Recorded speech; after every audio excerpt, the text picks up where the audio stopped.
Between the silver ribbon of morning and the green glittering ribbon of sea, the boat touched Harwich and let loose a swarm of folk like flies, among whom the man we must follow was by no means conspicuous, nor wished to be. There was nothing notable about him, except a slight contrast between the holiday gaiety of his clothes and the official gravity of his face. His clothes included a slight, pale grey jacket, a white waistcoat, and a silver straw hat with a grey-blue ribbon. His lean face was dark by contrast, and ended in a curt black beard that looked Spanish and suggested an Elizabethan ruff. He was smoking a cigarette with the seriousness of an idler. There was nothing about him to indicate the fact that the grey jacket covered a loaded revolver, that the white waistcoat covered a police card, or that the straw hat covered one of the most powerful intellects in Europe.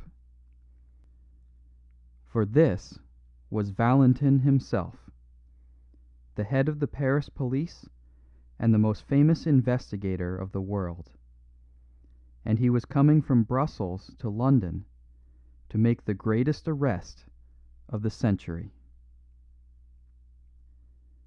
Flambeau was in England. The police of 3 countries had tracked the great criminal at last from Ghent to Brussels, from Brussels to the Hook of Holland, and it was conjectured that he would take some advantage of the unfamiliarity and confusion of the Eucharistic Congress, then taking place in London. Probably he would travel as some minor clerk or secretary connected with it. But, of course, Valentin could not be certain. Nobody could be certain about Flambeau. It is many years now since this colossus of crime suddenly ceased keeping the world in a turmoil, and when he ceased, as they said after the death of Roland, there was a great quiet upon the earth. But in his best days, I mean, of course, his worst, Flambeau was a figure as statuesque and international as the Kaiser.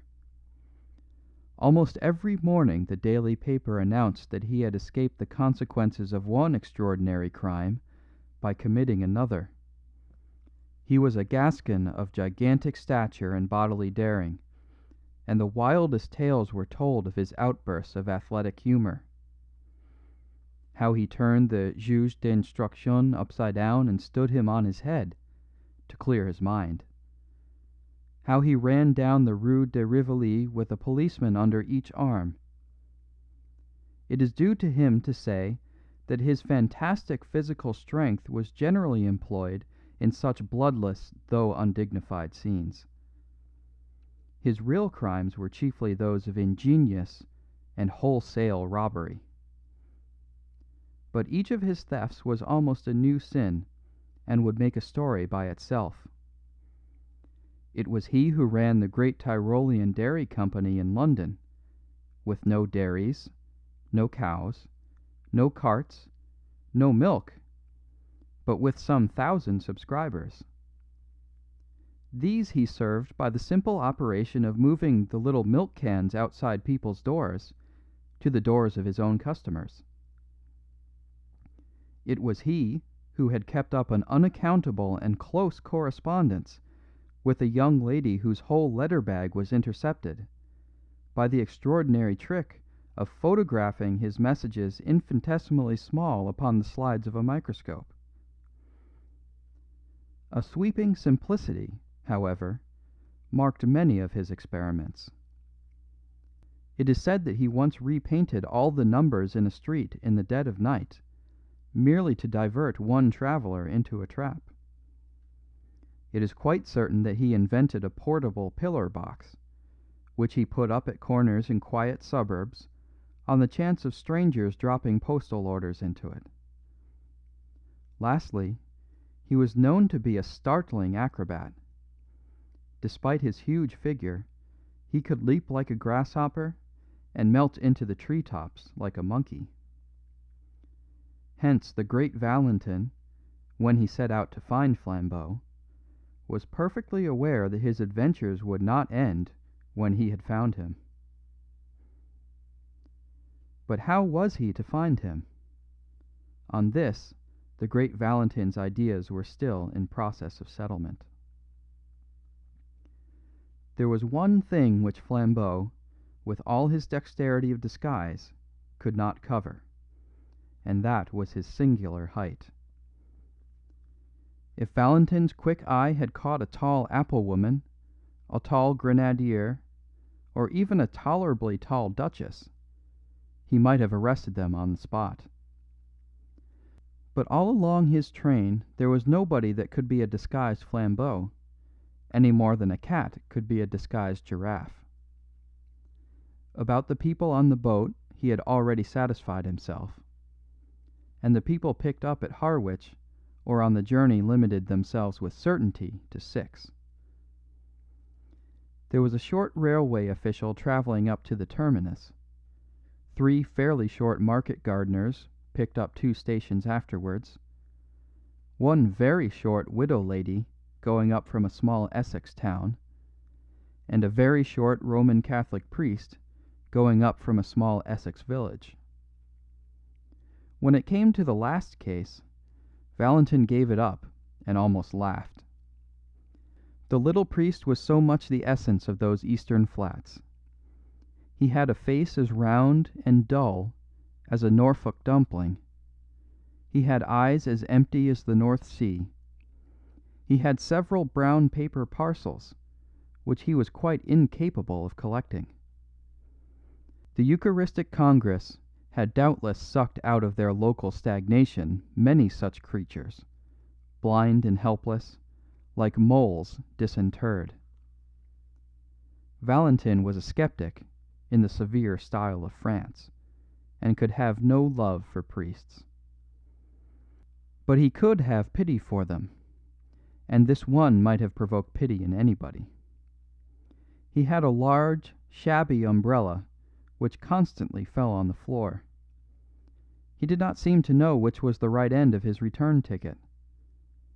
He explained with a mooncalf simplicity to everybody in the carriage that he had to be careful, because he had something made of real silver with blue stones in one of his brown paper parcels.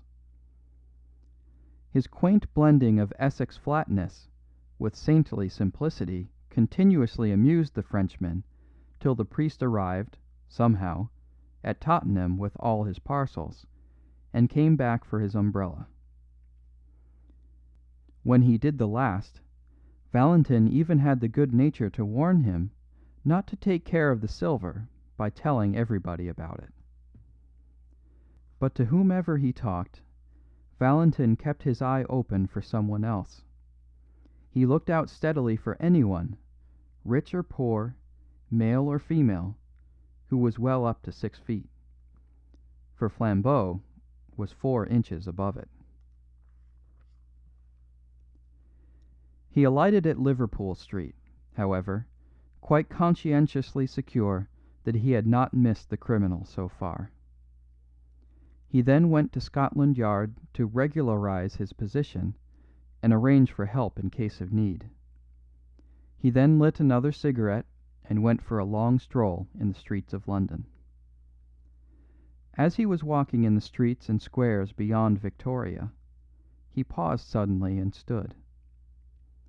It was a quaint, quiet square, very typical of London, full of an accidental stillness. The tall, flat houses round looked at once prosperous and uninhabited. The square of shrubbery in the centre looked as deserted as a green Pacific islet.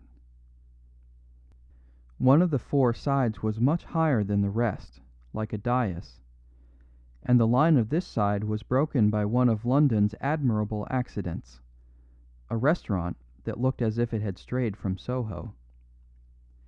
It was an unreasonably attractive object, with dwarf plants in pots and long striped blinds of lemon yellow and white.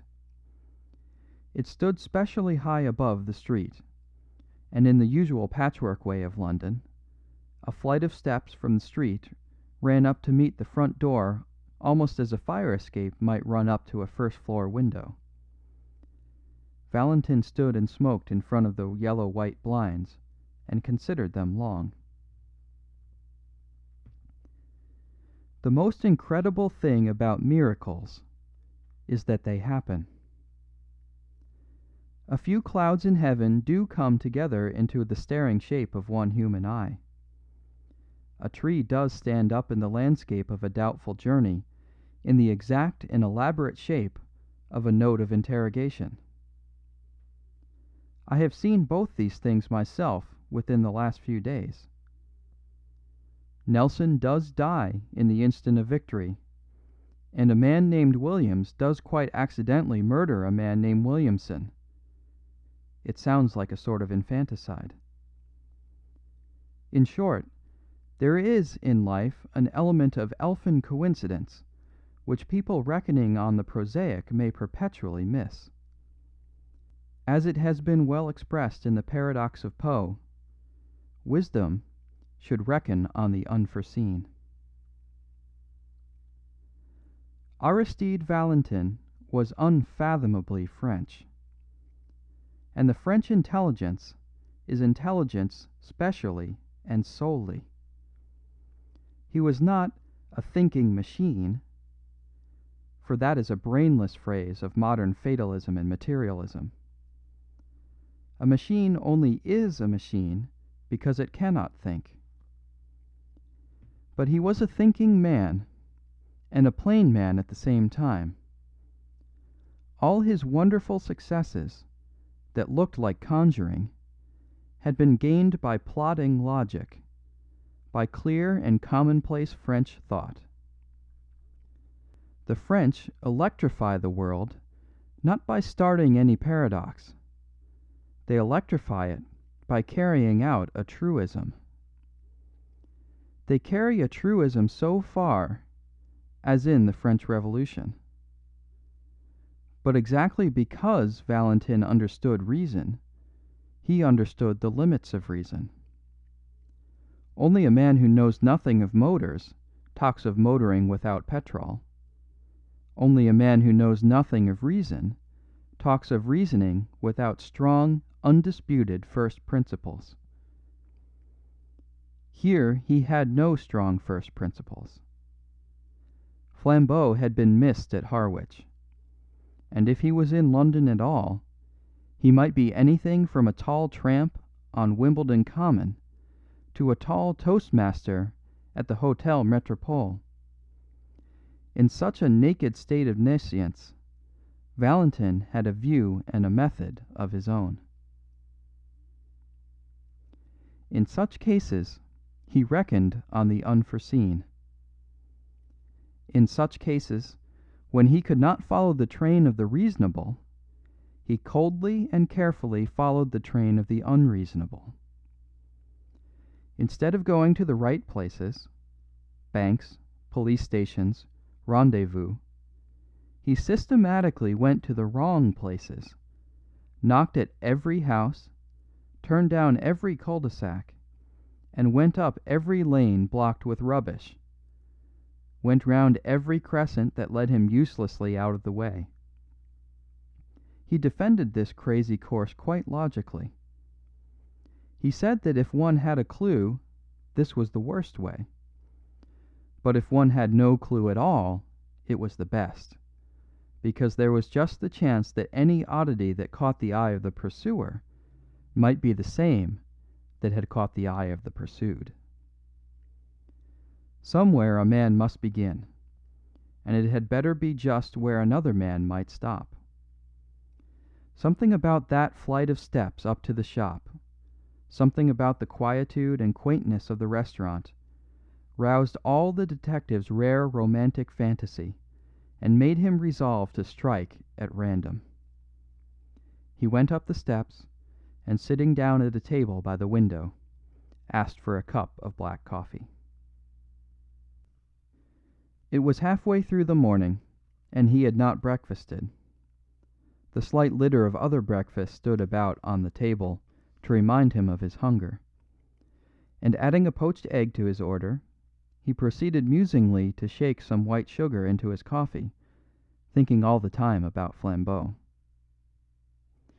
He remembered how Flambeau had escaped, once by a pair of nail scissors, and once by a house on fire, once by having to pay for an unstamped letter, and once by getting people to look through a telescope at a comet that might destroy the world.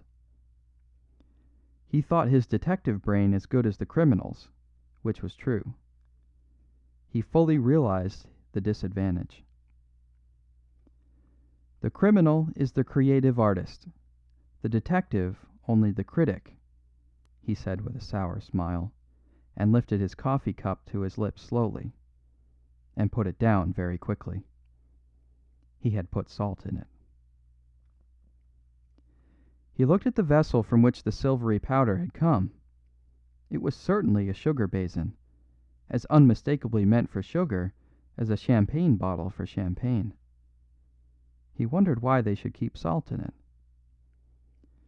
He looked to see if there were any more orthodox vessels. Yes, there were 2 salt cellars quite full. Perhaps there was some specialty in the condiment in the salt cellars. He tasted it. It was sugar. Then he looked round at the restaurant with a refreshed air of interest, to see if there were any other traces of that singular artistic taste which puts the sugar in salt cellars and the salt in the sugar basin. Except for an odd splash of some dark fluid on one of the white papered walls, the whole place appeared neat, cheerful, and ordinary. He rang the bell for the waiter.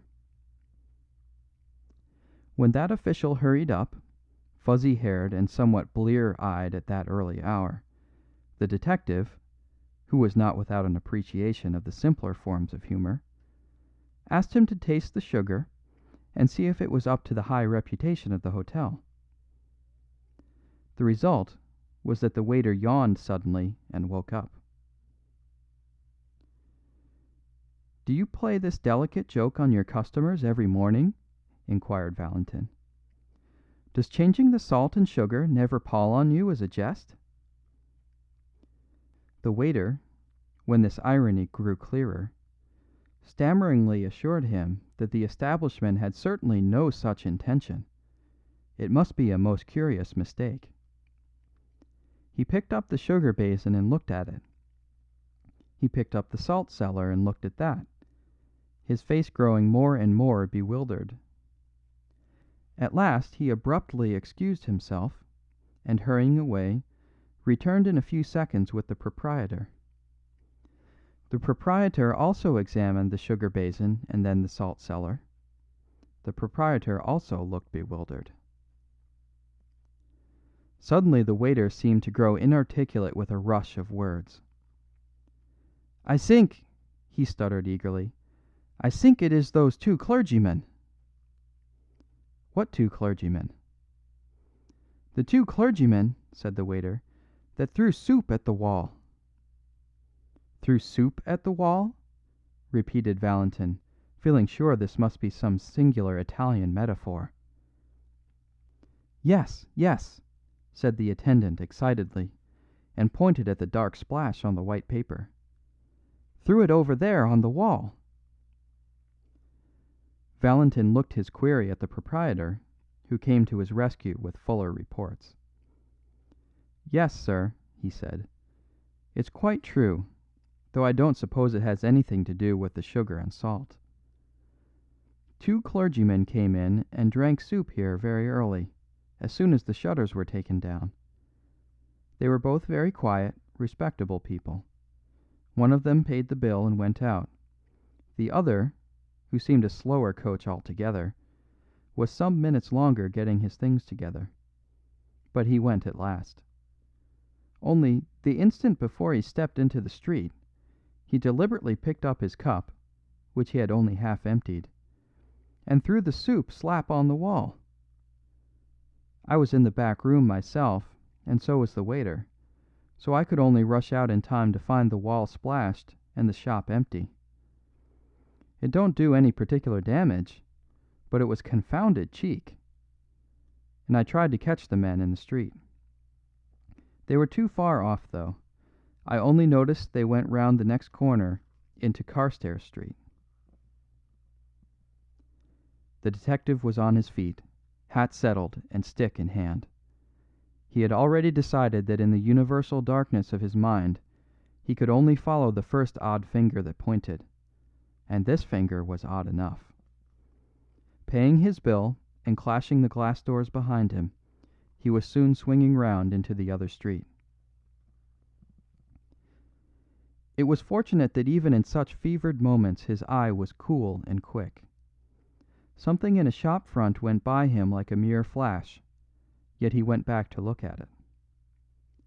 The shop was a popular greengrocer and fruiterer's, an array of goods set out in the open air and plainly ticketed with their names and prices. In the two most prominent compartments were two heaps, of oranges and of nuts respectively. On the heap of nuts lay a scrap of cardboard on which was written in bold blue chalk, "Best tangerine oranges, 2 a penny." On the oranges was the equally clear and exact description, "Finest Brazil nuts, 4 penny a pound." Monsieur Valentin looked at these two placards, and fancied he had met this highly subtle form of humour before, and somewhat recently.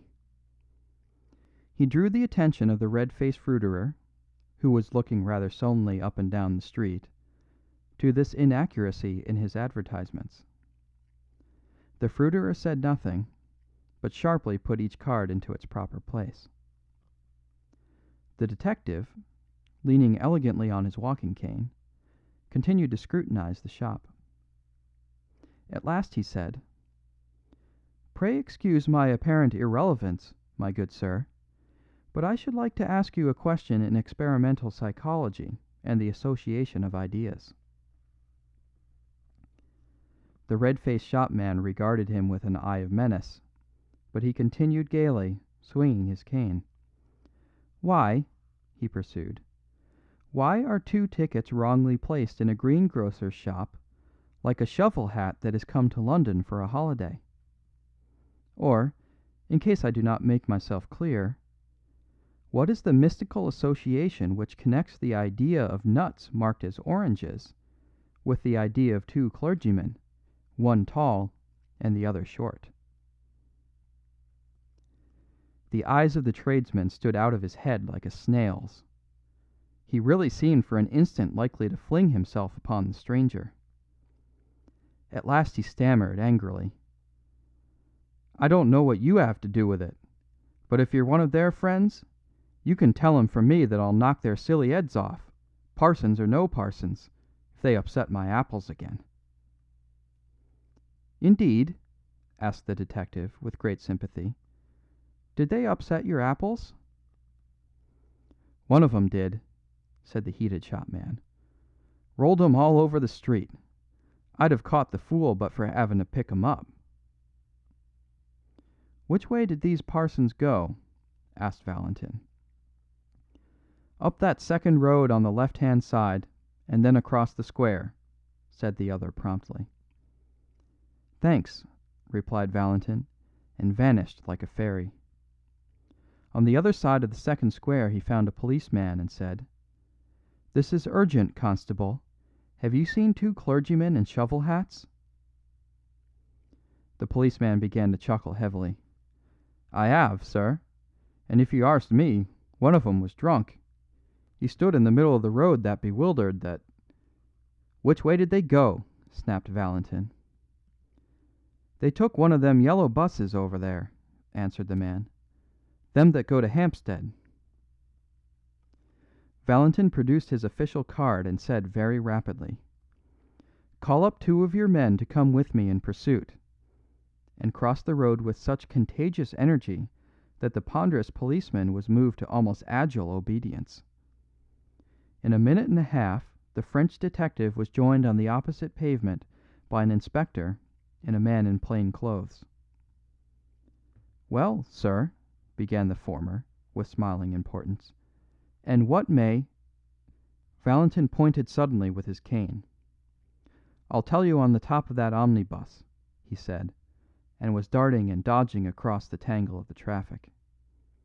When all three sat panting on the top seats of the yellow vehicle, the inspector said, "We could go 4 times as quick in a taxi." "Quite true," replied their leader placidly, "if we only had an idea of where we are going." "Well, where are you going?" asked the other, staring. Valentin smoked frowningly for a few seconds. Then, removing his cigarette, he said, "If you know what a man's doing, get in front of him. But if you want to guess what he's doing, keep behind him. Stray when he strays, stop when he stops, travel as slowly as he. Then you may see what he saw, and may act as he acted. All we can do is to keep our eyes skinned for a queer thing." "What sort of queer thing do you mean?" asked the inspector.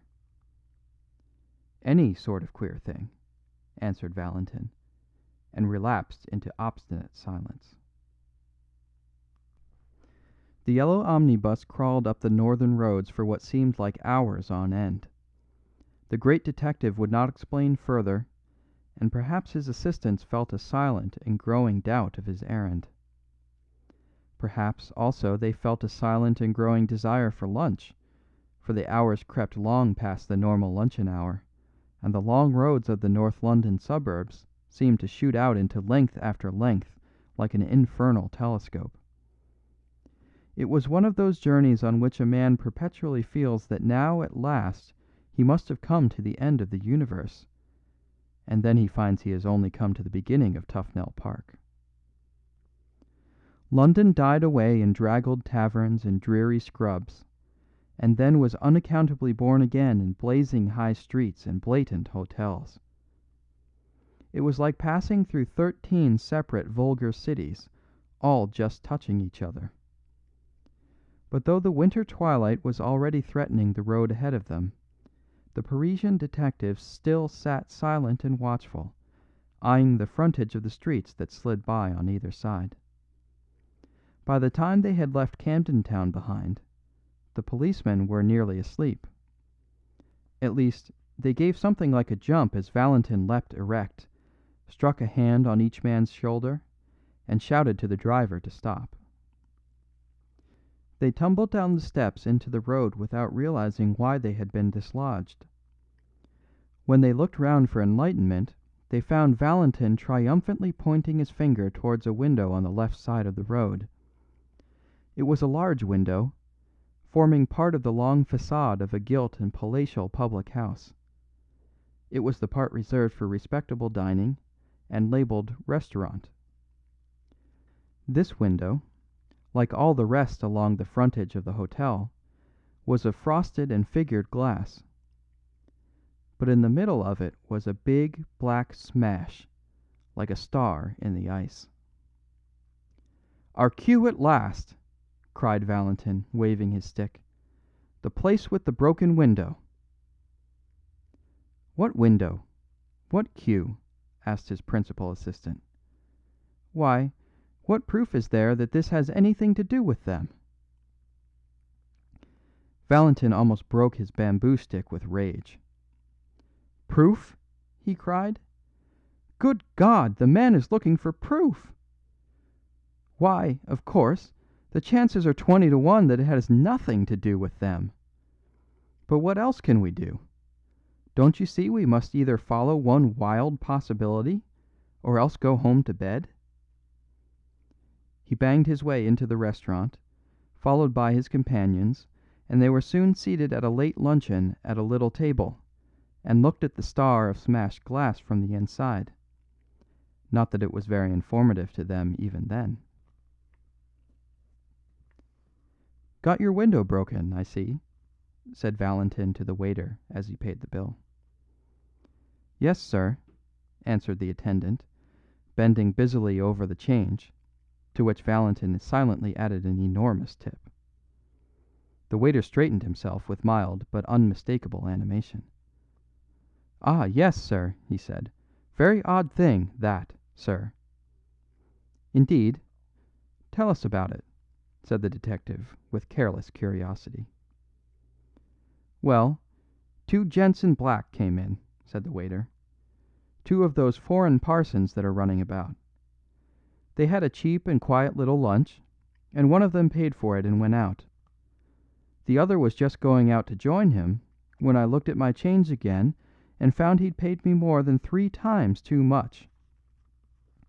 'Here,' I says to the chap who was nearly out of the door, 'you've paid too much.' 'Oh,' he says, very cool. 'Have we?' 'Yes,' I says, and picks up the bill to show him. Well, that was a knockout." "What do you mean?" asked his interlocutor. "Well, I'd have sworn on 7 Bibles that I'd put 4 shillings on that bill. But now I saw I'd put 14 shillings, as plain as print." "Well," cried Valentin, moving slowly, but with burning eyes, "and then?" "The parson at the door he says all serene, 'Sorry to confuse your accounts, but it'll pay for the window.' 'What window?' I says. 'The one I'm going to break,' he says, and smashed that blessed pane with his umbrella."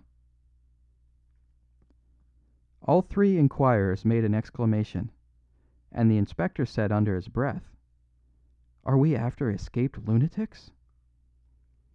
The waiter went on with some relish for the ridiculous story. "I was so knocked silly for a second I couldn't do anything. The man marched out of the place and joined his friend just round the corner. Then they went so quick up Bullock Street that I couldn't catch them, though I ran round the bars to do it." "Bullock Street," said the detective, and shot up that thoroughfare as quickly as the strange couple he pursued. Their journey now took them through bare brick ways like tunnels, streets with few lights and even with few windows, streets that seemed built out of the blank backs of everything and everywhere. Dusk was deepening, and it was not easy even for the London policemen to guess in what direction they were treading. The inspector, however, was pretty certain that they would eventually strike some part of Hampstead Heath. Abruptly, one bulging gaslit window broke the blue twilight like a bull's-eye lantern, and Valentin stopped an instant before a little garish sweetstuff shop. After an instant's hesitation, he went in. He stood amid the gaudy colours of the confectionery with entire gravity, and bought 13 chocolate cigars with a certain care. He was clearly preparing an opening, but he did not need one. An angular, elderly young woman in the shop had regarded his elegant appearance with a merely automatic inquiry, but when she saw the door behind him blocked with the blue uniform of the inspector, her eyes seemed to wake up. "Oh," she said, "if you've come about that parcel, I've sent it off already." "Parcel?" repeated Valentin, and it was his turn to look inquiring. "I mean the parcel the gentleman left, the clergy gentleman." "For goodness' sake," said Valentin, leaning forward with his first real confession of eagerness, "for heaven's sake tell us what happened exactly." "Well," said the woman a little doubtfully, "the clergyman came in about half an hour ago and bought some peppermints and talked a bit, and then went off towards the Heath. But a second after, one of them runs back into the shop and says, 'Have I left a parcel?' Well, I looked everywhere and couldn't see one, so he says, 'Never mind, but if it should turn up, please post it to this address,' and he left me an address and a shilling for my trouble. And sure enough, though I thought I'd looked everywhere, I found he'd left a brown paper parcel, so I posted it to the place he said. I can't remember the address now, it was somewhere in Westminster. But as the thing seemed so important, I thought that perhaps the police had come about it." "So they have," said Valentin shortly. Is Hampstead Heath near here?"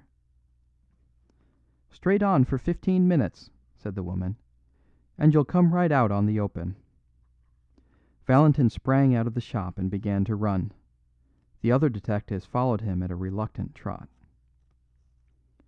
The street they threaded was so narrow and shut in by shadows that when they came out unexpectedly into the void common and vast sky, they were startled to find the evening still so light and clear. A perfect dome of peacock green sank into gold amid the blackening trees and the dark violet distances. The glowing green tint was just deep enough to pick out in points of crystal 1 or 2 stars. All that was left of the daylight lay in a golden glitter across the edge of Hampstead and that popular hollow which is called the Vale of Health. The holiday makers who roamed this region had not wholly dispersed. A few couples sat shapelessly on benches, and here and there a distant girl still shrieked in one of the swings. The glory of heaven deepened and darkened around the sublime vulgarity of man, and standing on the slope and looking across the valley, Valentin beheld the thing which he sought. Among the black and breaking groups in that distance was one especially black which did not break, a group of 2 figures, clerically clad. Though they seemed as small as insects, Valentin could see that one of them was much smaller than the other. Though the other had a student's stoop and an inconspicuous manner, he could see that the man was well over 6 feet high. He shut his teeth and went forward, whirling his stick impatiently. By the time he had substantially diminished the distance and magnified the 2 black figures as in a vast microscope, he had perceived something else, something which startled him, and yet which he had somehow expected. Whoever was the tall priest, there could be no doubt about the identity of the short one. It was his friend from the Harwich train, the stumpy little cure of Essex, whom he had warned about his brown paper parcels. Now, so far as this went, everything fitted in finely and rationally enough. Valentin had learned by his inquiries that morning that a Father Brown from Essex was bringing up a silver cross with sapphires, a relic of considerable value, to show some of the foreign priests at the Congress. This undoubtedly was the silver with blue stones, and Father Brown undoubtedly was the little greenhorn in the train. Now there was nothing wonderful about the fact that what Valentin had found out, Flambeau had also found out. Flambeau found out everything. Also there was nothing wonderful in the fact that when Flambeau heard of a sapphire cross, he should try to steal it. That was the most natural thing in all natural history. And most certainly there was nothing wonderful about the fact that Flambeau should have it all his own way with such a silly sheep as the man with the umbrella and the parcels. He was the sort of man whom anybody could lead on a string to the North Pole. It was not surprising that an actor like Flambeau, dressed as another priest, could lead him to Hampstead Heath. So far the crime seemed clear enough, and while the detective pitied the priest for his helplessness, he almost despised Flambeau for condescending to so gullible a victim.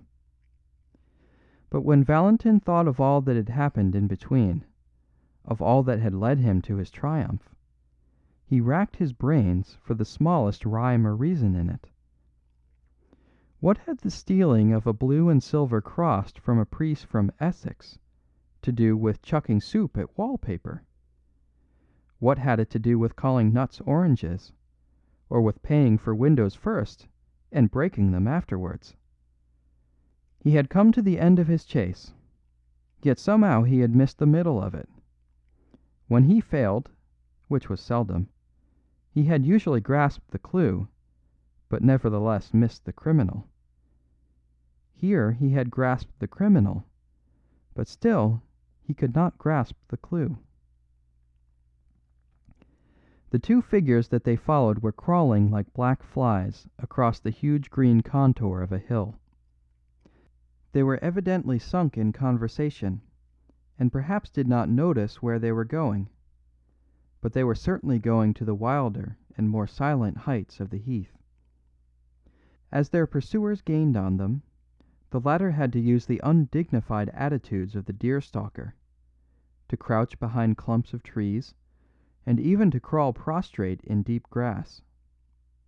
By these ungainly ingenuities, the hunters even came close enough to the quarry to hear the murmur of the discussion, but no word could be distinguished except the word reason, recurring frequently in a high and almost childish voice.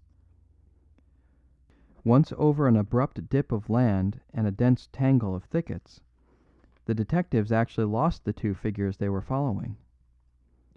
They did not find the trail again for an agonizing 10 minutes, and then it led round the brow of a great dome of hill overlooking an amphitheatre of rich and desolate sunset scenery. Under a tree in this commanding yet neglected spot was an old ramshackle wooden seat. On this seat sat the two priests, still in serious speech together. The gorgeous green and gold still clung to the darkening horizon, but the dome above was turning slowly from peacock green to peacock blue, and the stars detached themselves more and more like solid jewels. Mutely motioning to his followers, Valentin contrived to creep up behind the big branching tree, and, standing there in deathly silence, heard the words of the strange priests for the first time. After he had listened for a minute and a half, he was gripped by a devilish doubt. Perhaps he had dragged the two English policemen to the wastes of a nocturnal heath on an errand no saner than seeking figs on its thistles. For the two priests were talking exactly like priests, piously, with learning and leisure, about the most aerial enigmas of theology. The little Essex priest spoke the more simply, with his round face turned to the strengthening stars. The other talked with his head bowed, as if he were not even worthy to look at them. But no more innocently clerical conversation could have been heard in any white Italian cloister or black Spanish cathedral. The first he heard was the tale of one of Father Brown's sentences, which ended, what they really meant in the Middle Ages by the heavens being incorruptible. The taller priest nodded his bowed head and said, "Ah, yes, these modern infidels appeal to their reason. But who can look at those millions of worlds and not feel that there may well be wonderful universes above us where reason is utterly unreasonable?" "No," said the other priest. "Reason is always reasonable, even in the last limbo, in the lost borderland of things. I know that people charge the Church with lowering reason, but it is just the other way. Alone on earth, the Church makes reason really supreme. Alone on earth, the Church affirms that God himself is bound by reason."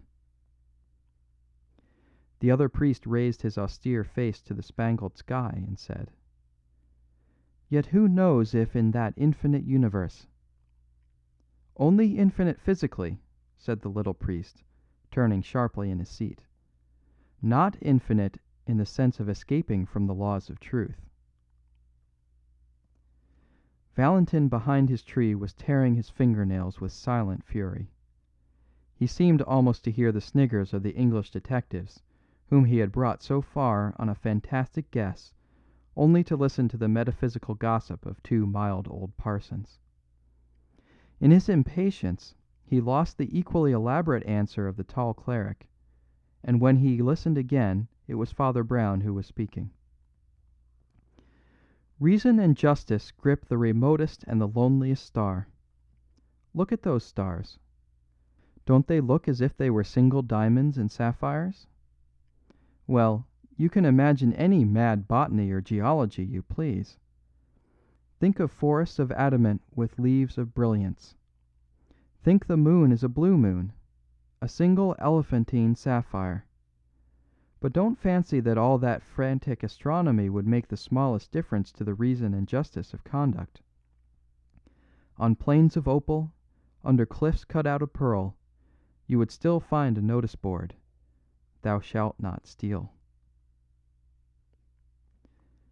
Valentin was just in the act of rising from his rigid and crouching attitude, and creeping away as softly as might be, felled by the one great folly of his life. But something in the very silence of the tall priest made him stop until the latter spoke. When at last he did speak, he said simply, his head bowed and his hands on his knees, "Well, I think that other worlds may perhaps rise higher than our reason. The mystery of heaven is unfathomable, and I for one can only bow my head." Then, with brow yet bent, and without changing by the faintest shade his attitude or voice, he added, "Just hand over that sapphire cross of yours, will you? We're all alone here, and I could pull you to pieces like a straw doll." The utterly unaltered voice and attitude added a strange violence to that shocking change of speech. But the guarder of the relic only seemed to turn his head by the smallest section of the compass. He seemed still to have a somewhat foolish face turned to the stars. Perhaps he had not understood. Or, perhaps, he had understood and sat rigid with terror. "Yes," said the tall priest, in the same low voice and in the same still posture. "Yes, I am Flambeau." Then, after a pause, he said, "Come, will you give me that cross?" "No," said the other, and the monosyllable had an odd sound. Flambeau suddenly flung off all his pontifical pretensions. The great robber leaned back in his seat and laughed low but long. "No," he cried, "you won't give it to me, you proud prelate. You won't give it to me, you little celibate simpleton. Shall I tell you why you won't give it to me? Because I've got it already in my own breast pocket." The small man from Essex turned what seemed to be a dazed face in the dusk, and said, with the timid eagerness of the private secretary, "Are you sure?" Flambeau yelled with delight. "Really, you're as good as a three-act farce," he cried. "Yes, you turnip, I am quite sure.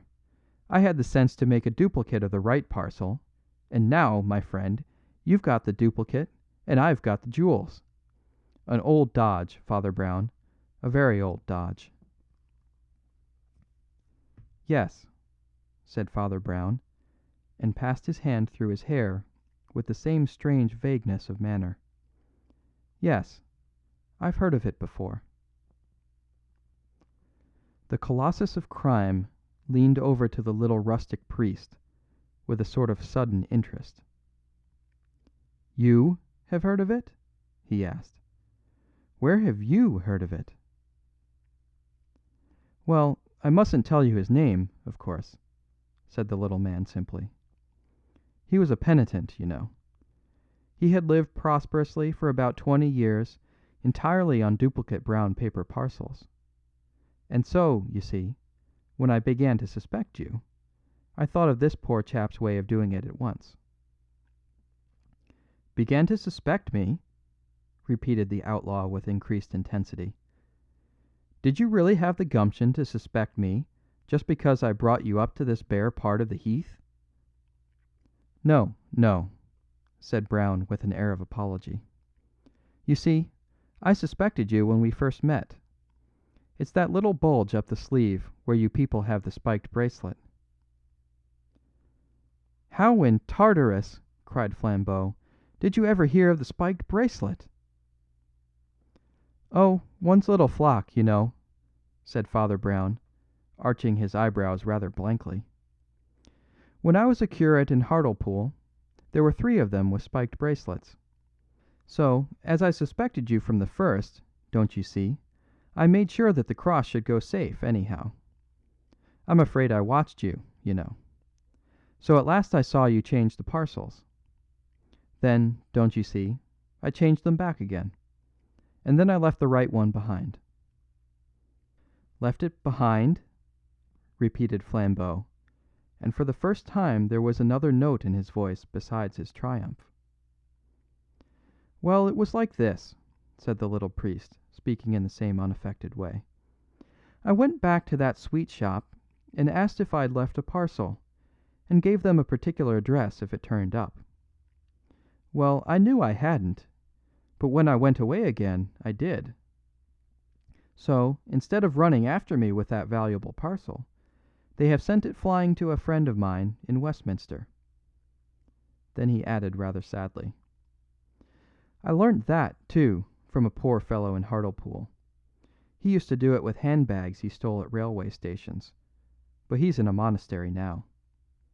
Oh, one gets to know, you know," he added, rubbing his head again with the same sort of desperate apology. "We can't help being priests. People come and tell us these things." Flambeau tore a brown paper parcel out of his inner pocket and rent it into pieces. There was nothing but paper and sticks of lead inside it. He sprang to his feet with a gigantic gesture and cried, "I don't believe you. I don't believe a bumpkin like you could manage all that. I believe you've still got the stuff on you, and if you don't give it up, why, we're all alone, and I'll take it by force."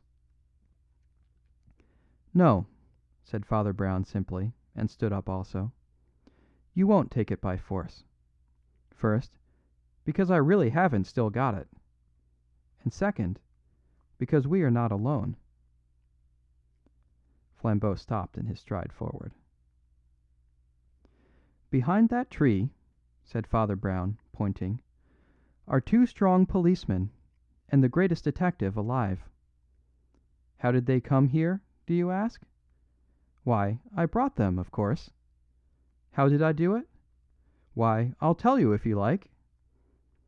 Lord bless you, we have to know 20 such things when we work among the criminal classes. Well, I wasn't sure you were a thief, and it would never do to make a scandal against one of our own clergy.